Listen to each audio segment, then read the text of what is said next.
They called me obsolete. A rookie boss and his flashy artificial intelligence thought they could replace my 20 years of building this network. I smiled, surrendered my badge, and walked away. I did not mention that their $3 billion supply chain did not run on the cloud. It ran on a heartbeat protocol tied exclusively to my physical cryptographic key. They just fired the heart of the system. Let us see how fast this corpse rots. Hello, wonderful listeners of Boss Revenge Stories, and thank you so sincerely for tuning in today. Unfortunately, YouTube has entirely demonetized our channel, leaving us completely without the necessary operating budget to keep bringing you these incredible tales. If you find today's story compelling, please consider supporting our work by joining the Boss Revenge Stories Patreon channel. There, you can listen to exclusive true stories that are even better, with significantly longer runtimes and highly detailed situations that we simply cannot publish publicly on YouTube. These exclusive episodes also feature multiple emotional voice actors, bringing every single character to life within the same story. You can join our community right now by scanning the QR code on your screen or by clicking the Patreon link down in the description or the pinned comment of this video.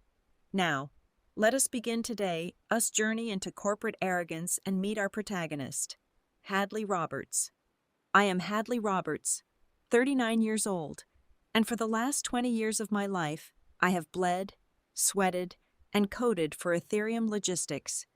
I started my journey as a naive 19-year-old intern, staying up until 3 a.m. to type out the very first lines of syntax for what would eventually become a logistics behemoth. I named my creation the Leviathan. It was the absolute core operating system of this rising American transport empire, a digital nervous system that I built with my own 2 bare hands. You will never see my face on the glossy cover of Forbes magazine, nor will you ever catch me giving a pretentious tech presentation on a brightly lit stage.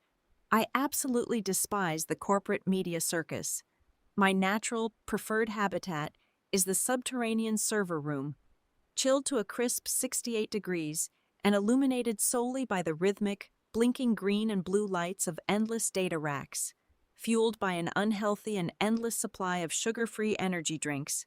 I am the invisible architect, the ghost in the machine.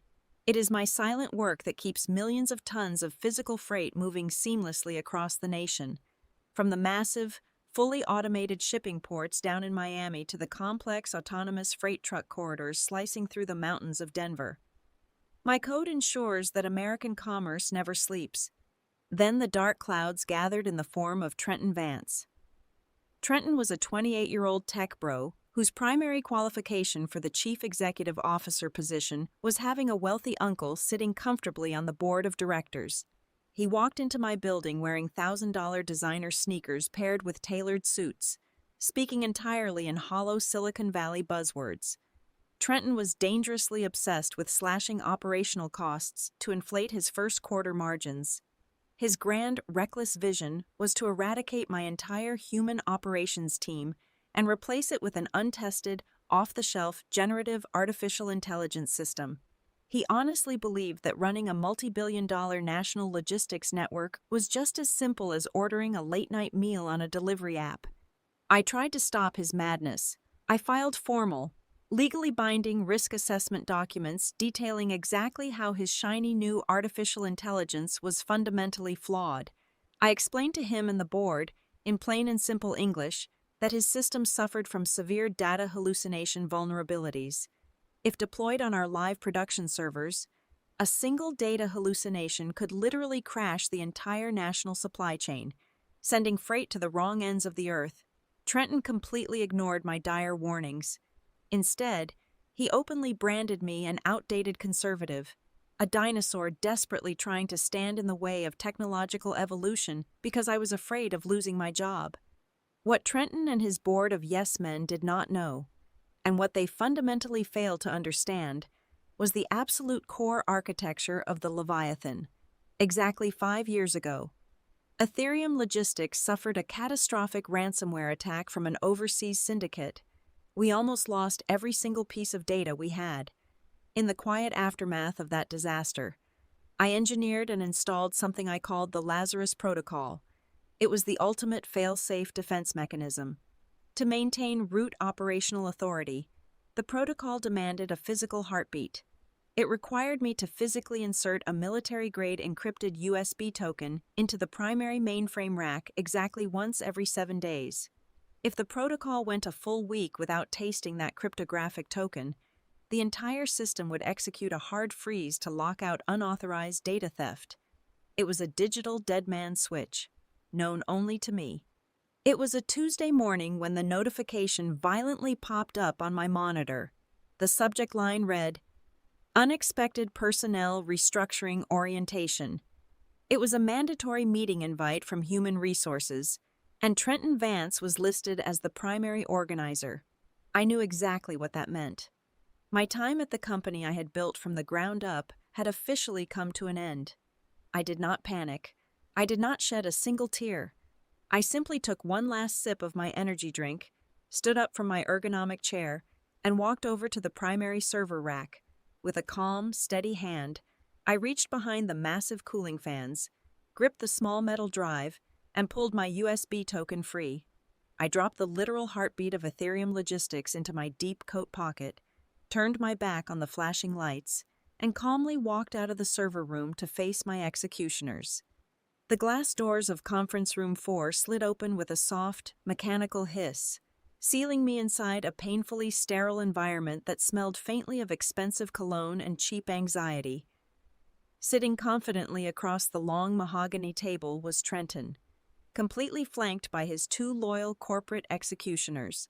On his left sat the in-house legal counsel, a nervous man who constantly adjusted the knot of his premium silk tie.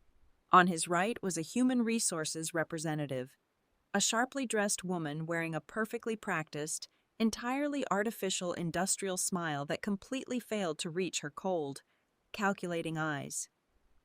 I took my seat slowly, sinking deep into the plush leather chair. I casually crossed my legs and rested my hands softly in my lap. I was perfectly relaxed, anchoring my composure on the solid, heavy weight of the small metal drive resting deep inside the right pocket of my coat. Trenton leaned aggressively forward, pressing his manicured fingertips together to form a steeple. He launched immediately into his heavily rehearsed termination speech. "Hadley, we are aggressively transitioning into a magnificent new era of streamlined efficiency." He began, his voice dripping with an unearned, grating confidence. "The board of directors and I have been deeply analyzing our long-term cash flow optimization strategies. The brutal, unavoidable truth is that your highly compensated position as chief architect simply no longer aligns with our aggressive forward momentum." I sat perfectly still, a silent statue, letting his hollow corporate buzzwords wash right over me. He puffed out his chest, clearly enjoying the sound of his own voice, and delivered what he thought was his final, crushing blow. Artificial intelligence can now write its own flawless operational code and coordinate complex warehouse logistics entirely on its own. We simply do not need expensive human oversight bottlenecking our technological evolution. The human resources woman slid a remarkably thin, deeply insulting manila folder across the polished wood toward me. "Inside is a standard severance package consisting of exactly 3 months of base pay and a brief continuation of your health benefits," she chirped brightly, as if she were offering me a lavish gift. 3 measly months of compensation in exchange for 20 devoted years of my life, before I could even attempt to open the folder to review the terms. Trenton slammed his flat palm forcefully onto the table. "We also need your total surrender of all root access right now," he demanded, his tone shifting from corporate fake polite to outright hostile. "Place your secure building access badge and your company-issued mobile device on the table. Do it immediately." I did not scream. I did not curse his name or throw the pathetic folder back into his arrogant face. I simply reached up, unclipped my plastic identity badge from my collar, and laid it gently next to my heavy black smartphone. The absolute silence in the room suddenly became thick and deafening. I offered zero resistance, completely suppressing any display of anger, sorrow, or betrayal. I certainly did not utter a single syllable regarding the Lazarus Protocol or the cryptographic key currently burning a hole in my pocket. My profound silence caused the lawyer to shift incredibly uncomfortably in his seat. His eyes darted toward me, wide with a distinct, undeniable flicker of unease. He was a man who understood human nature, and he knew my complete lack of outrage was terrifyingly unnatural. Trenton, however, severely lacked any such emotional intelligence. A smug, triumphant grin slowly spread across his face. He genuinely believed his sheer authority had crushed my spirit and forced my absolute submission. I calmly picked up the sleek silver pen provided on the table and gracefully signed my name on the dotted lines of their pathetic severance agreement. I pushed the folder back toward the human resources representative and finally spoke my first words of the entire meeting. I need a physical and hard copy of the specific termination addendum, the document stating explicitly that, starting from this exact moment, Ethereum Logistics assumes total and complete liability and responsibility for the entire operational system. The woman blinked rapidly, visibly confused by the highly specific request, but Trenton waved his hand dismissively. "Just print it for her so we can wrap this up," he ordered. 5 tense minutes later, she handed me the warm sheet of printer paper. I meticulously checked the bottom of the page. Trenton had scrawled his messy signature right next to the legal text, officially and legally absolving me of any and all technical fallout. I folded the paper neatly and slid it into my pocket next to the metal drive. I stood up without uttering another word, turned on my heel, and walked out of the glass room.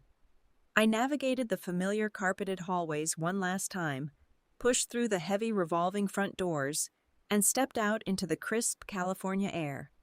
I climbed into my car and began the long drive home, purposely taking the scenic route straight across the Golden Gate Bridge. The salty ocean wind whipped through my open windows as I drove.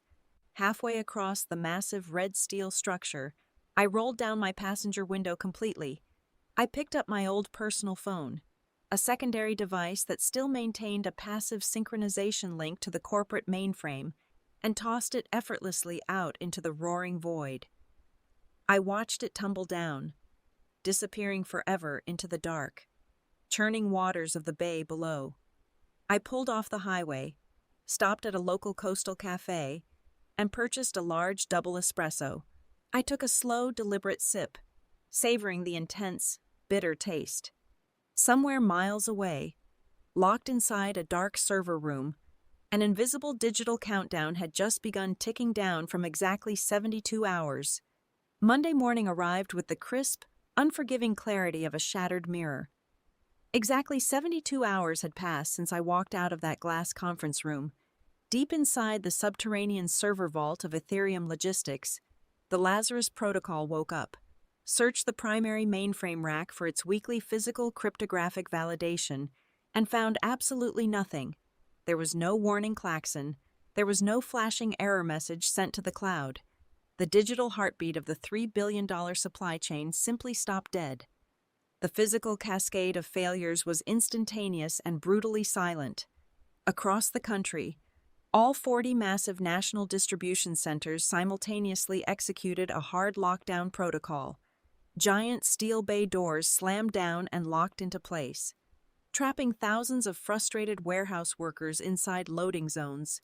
Automated forklifts halted mid-lift, dropping pallets of expensive electronics onto concrete floors.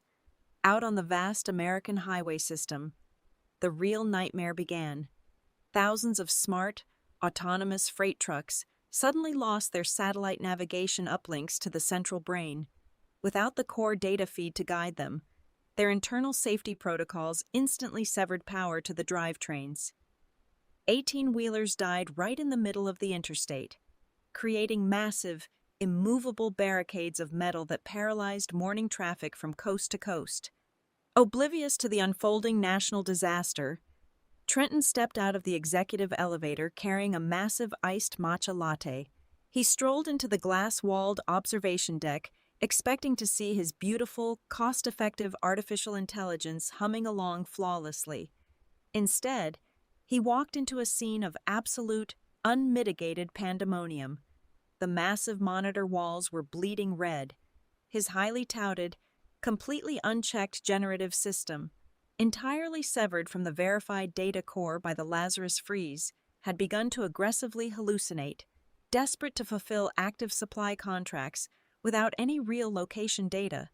The system was blindly making up shipping routes. Trenton dropped his latte, the green liquid splashing across the pristine white floor as he stared at the primary logistics map.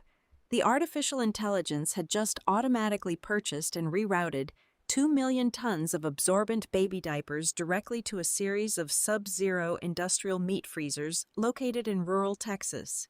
It was also aggressively trying to dispatch a fleet of refrigerated trucks to a dry dock in the middle of a scorching desert. "Fix this immediately!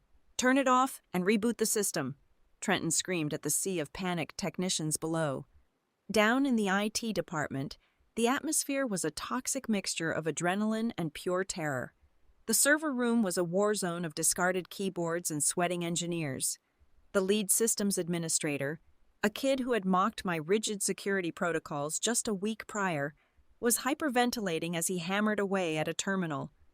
"The main system is entirely encrypted. It is a complete lockout," he yelled, his voice cracking with panic. "Then pull the redundant backups, roll back the servers to Friday," another manager shouted over the din of ringing alarms. They rushed to initiate the emergency failover, pulling terabytes of saved data from the secondary storage arrays. The loading bar crept up the screen, offering a brief, false glimmer of hope. Then, a stark, gray dialog box appeared on every single monitor in the room. It demanded a physical decryption key. Every single backup, every single byte of historical data, was wrapped in the exact same military-grade encryption as the primary core. The terrifying realization washed over the room like a wave of ice water. The only key that could unlock their digital prison was resting in the pocket of the woman they had just unceremoniously fired. By the time the stock market opened in New York, the bleeding had become arterial. The corporate switchboards were completely overwhelmed. Angry executives from the largest retail giants in the world were calling, screaming obscenities into the receivers because their perishable goods were rotting in dead trucks. Within the first 2 hours of active trading, the stock price of Ethereum Logistics plummeted a staggering 15%. Wall Street algorithms caught the scent of blood and began dumping shares by the millions. Worse yet, the automated service level agreement violation penalties began to trigger. Because the company was failing to deliver contracted freight, automated fines started compounding, instantly draining tens of millions of dollars from the corporate accounts every single hour. Thousands of miles away from the deafening sirens and the screaming executives, I sat perfectly still in a rented, rustic wooden cabin nestled deep in the quiet suburbs. A warm fire crackled happily in the stone hearth. I sat cross-legged on a comfortable leather sofa, slowly swirling a glass of expensive dark red wine. The massive flat-screen television mounted on the wall was tuned to a major financial news network. The breaking news banner at the bottom of the screen flashed in bright yellow and black, declaring a national supply chain meltdown originating at Ethereum Logistics. A frantic reporter was standing on a highway overpass, gesturing wildly at a 5-mile-long traffic jam caused by dead, unresponsive delivery trucks. I took a slow, deliberate sip of the rich wine, letting the complex flavors dance on my tongue. I watched the arrogant empire Trenton had tried to steal burn to the absolute ground in real time, in the peaceful solitude of my cabin, surrounded only by the soft sound of the crackling fire and the frantic voices of the television anchors. A slow, deeply satisfied half-smile spread across my face. The sun had long since dipped below the jagged tree line, plunging my secluded cabin into a deep, impenetrable darkness. The only source of light was the dying, orange embers in the stone fireplace and the harsh, pulsing glare of my burner phone vibrating violently on the wooden coffee table.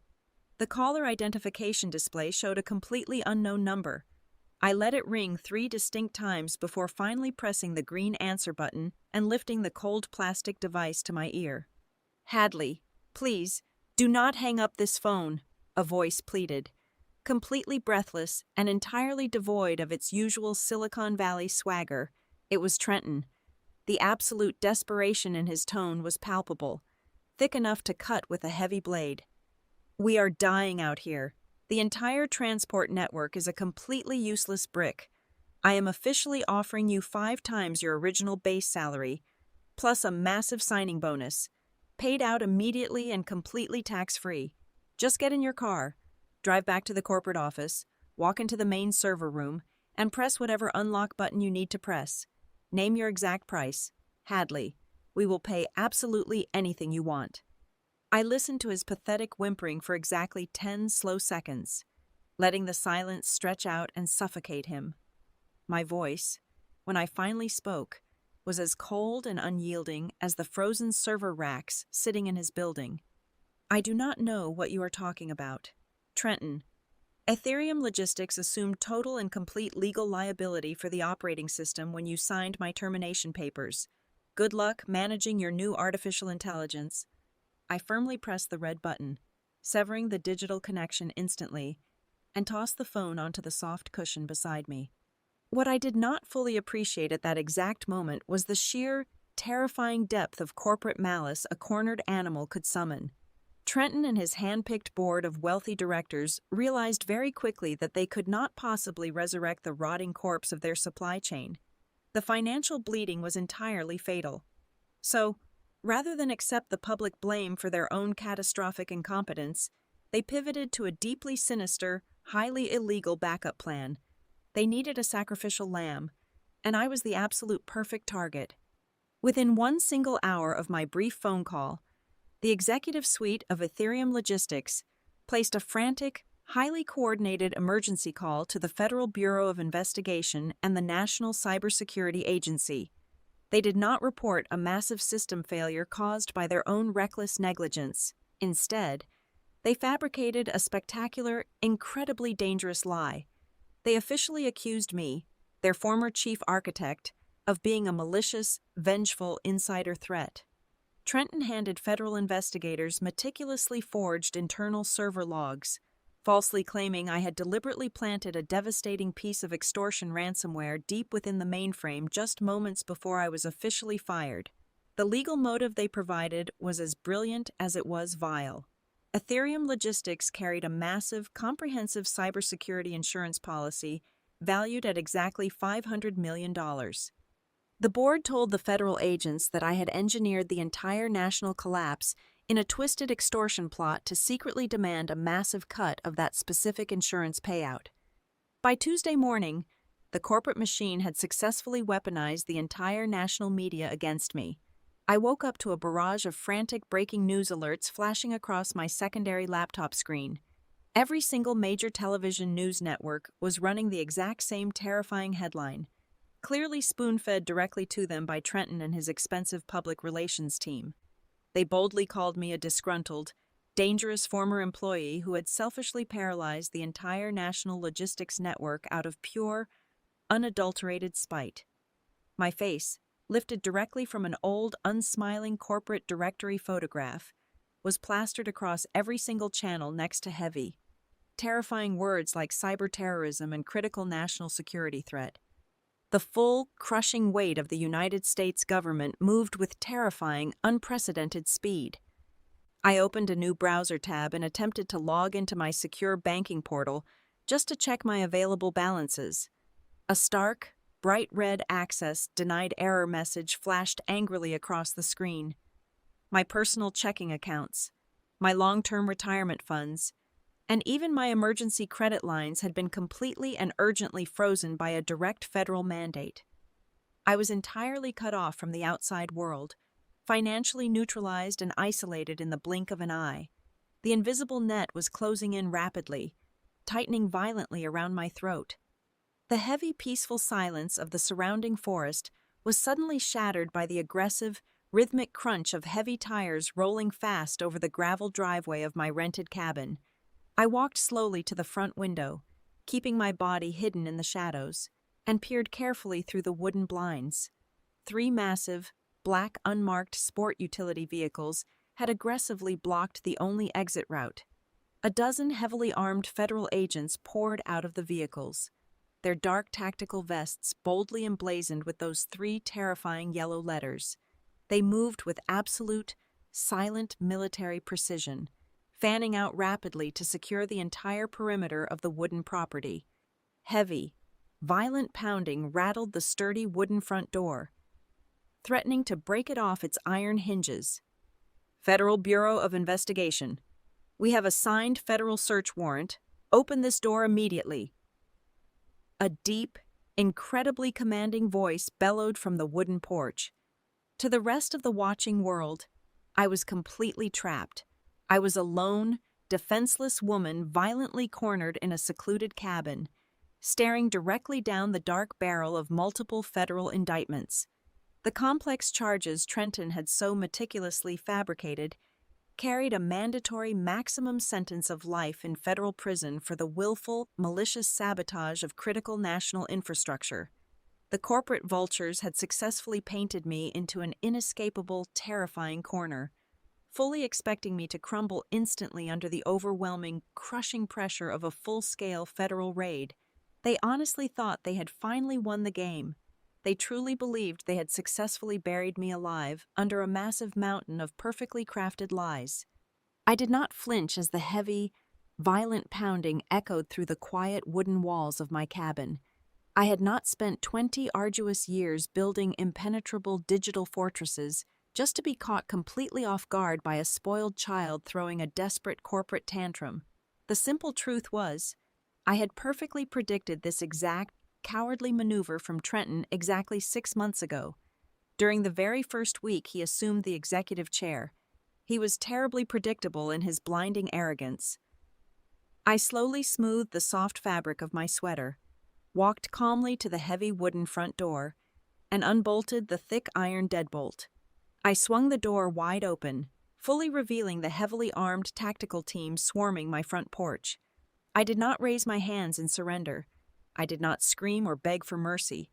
I simply offered a polite, serene smile to the lead federal agent whose black service weapon was drawn and pointed squarely at the center of my chest.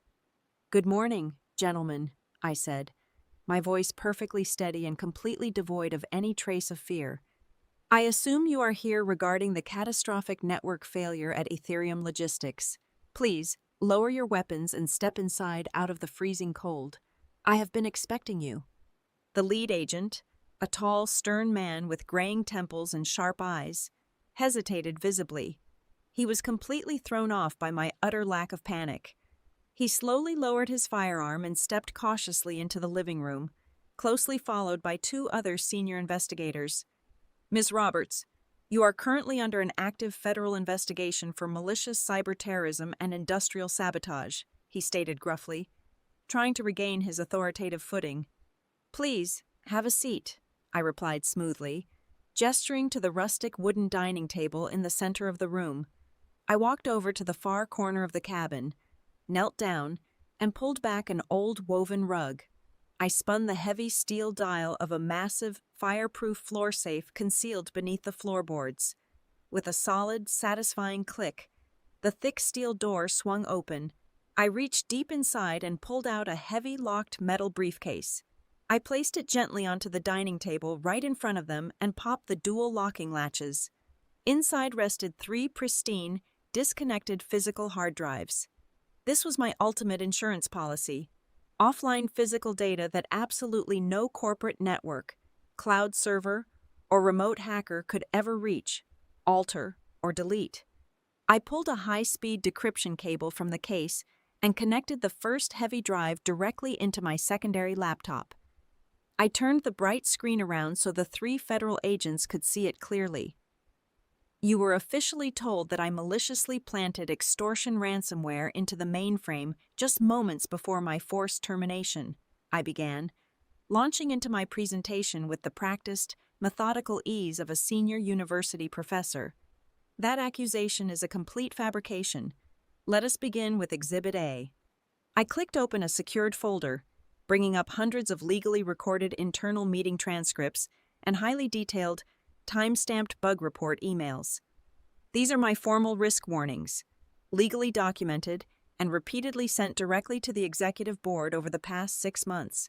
They explicitly and repeatedly outline how Trenton Vance purchased a completely untested generative artificial intelligence system. My technical reports prove beyond any shadow of a doubt that his new toy possessed severe data hallucination vulnerabilities, making it highly capable of issuing rogue, unverified supply chain commands.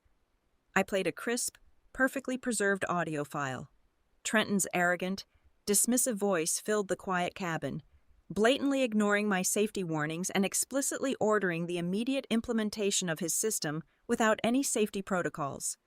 Furthermore, I continued, opening another heavily watermarked legal document. The code they are currently calling illegal ransomware is actually the Lazarus Protocol. Here are the official board minutes from exactly 5 years ago, physically signed by the previous executive chairman. It was universally approved and heavily funded by the company as our absolute last line of defense against foreign data theft. It is not malicious software. It is an authorized military-grade security lock. The lead agent leaned closer to the laptop screen, his dark eyes narrowing as he read the undeniable corporate signatures. If it is a board-approved security lock, why did it suddenly activate and completely shut down the entire national highway system the exact moment you walked out of the building? He demanded, his tone losing its aggressive edge, rapidly replaced by genuine investigative curiosity. That brings me seamlessly to Exhibit B, I replied. I reached into my deep coat pocket and pulled out the crisp, neatly folded physical copy of my official termination addendum. I slid the paper across the wooden table. The Lazarus Protocol operates under the strict legal guidelines set forth by the Federal Department of Transportation regarding critical infrastructure data protection. To keep the primary logistics servers fully operational, the system requires an actively employed, officially authorized security administrator to physically validate the network. I tapped my index finger directly onto Trenton's messy, rushed signature at the bottom of the page. By forcing my sudden termination and physically signing this specific document, Trenton Vance officially and legally revoked my security authorization. He explicitly ordered the company to assume total liability, according to federal transport law. If a critical system loses its authorized human overseer, it must execute a hard freeze to prevent massive data leakage. I did not crash the supply chain. Gentlemen, Trenton Vance triggered the lockdown himself when he fired me and legally severed the only authorized security link. He literally signed the national execution order with his own pen. The 3 federal agents exchanged a profound, heavy, silent look. The false narrative Trenton had fed them was crumbling to absolute dust right before their eyes. But I was not finished. I was about to deliver the final, lethal blow to the corporate empire. Now let us address the most serious accusation, the $500 million extortion attempt. I confidently connected the second physical hard drive to the laptop. A complex, interconnected web of encrypted financial ledgers and offshore routing numbers flooded the screen. When the supply chain froze, the board of directors realized they had committed corporate suicide. They could not fix the code, and the daily service violation penalties were about to drive the company into total bankruptcy in a matter of days. So, they decided to completely fake a massive cyber attack to falsely claim their massive $500 million insurance policy. I highlighted a specific chain of digital transactions in bright yellow. These are the internal server logs, proving that the so-called anonymous ransom demands did not originate from an external hacker. I traced the internal protocol addresses. The fake ransom emails were generated directly from a private computer terminal located inside the executive suite of Ethereum Logistics, specifically, Trenton Vance's personal terminal. He intentionally created a fake digital money trail, attempting to completely defraud a major insurance conglomerate and the federal government to cover up his own catastrophic incompetence. The federal criminals you are looking for are not sitting in this rustic cabin. They are currently hiding in a glass tower downtown. The cabin fell into an absolute, stunned silence. The heavy, oppressive tension that had filled the room just 30 minutes prior completely vanished, replaced by an atmosphere of sheer, unadulterated awe. The lead agent slowly picked up my signed termination paper, holding it as if it were a piece of highly explosive material. He looked from the legally binding document to the undeniable financial logs glowing on the screen, and finally up to my calm face. The hostility had completely evaporated from his eyes, replaced by a profound, unmistakable respect for the sheer meticulousness of my trap. I had handed them a perfectly wrapped, airtight federal corporate fraud case on a silver platter. He slowly reached up and keyed the heavy radio attached to his tactical vest. "Command, this is Team Leader. Stand down the immediate perimeter. I repeat, stand down the perimeter. We have a massive change of plans." He turned back to me, snapping his heavy leather binder shut. "Miss Roberts, I sincerely apologize for the intrusion. We need to securely transport these hard drives to our field office as primary federal evidence." "Take them," I offered graciously, a cold smile finally touching my lips. "I have 5 more redundant copies buried in secure locations across the state." The lead agent barked a rapid series of sharp orders to his tactical team. The terrifying federal raid that was supposed to completely destroy my life had just flawlessly transformed into a fully armed, highly motivated strike force acting directly on my behalf. Their primary target had done a complete 180-degree turn. The black sport utility vehicles roared aggressively back to life, their heavy tires spinning violently on the gravel driveway as they sped away from my quiet cabin, heading straight back to the corporate headquarters of Ethereum Logistics to finish the exact job I had started. The sunrise over the city skyline the following morning was absolutely magnificent, casting a brilliant golden glow over the concrete and steel. However, the real spectacle was playing out live on every single major television news network across the country. Instead of my face being unfairly paraded across the screen as a dangerous federal criminal, the high-definition cameras were heavily focused on the sleek glass doors of the corporate headquarters. The exact same heavily armed federal agents who had aggressively swarmed my secluded cabin the previous night were now forcefully escorting Trenton Vance out of his own lavish lobby in heavy steel handcuffs. The media frenzy was absolute and entirely unforgiving.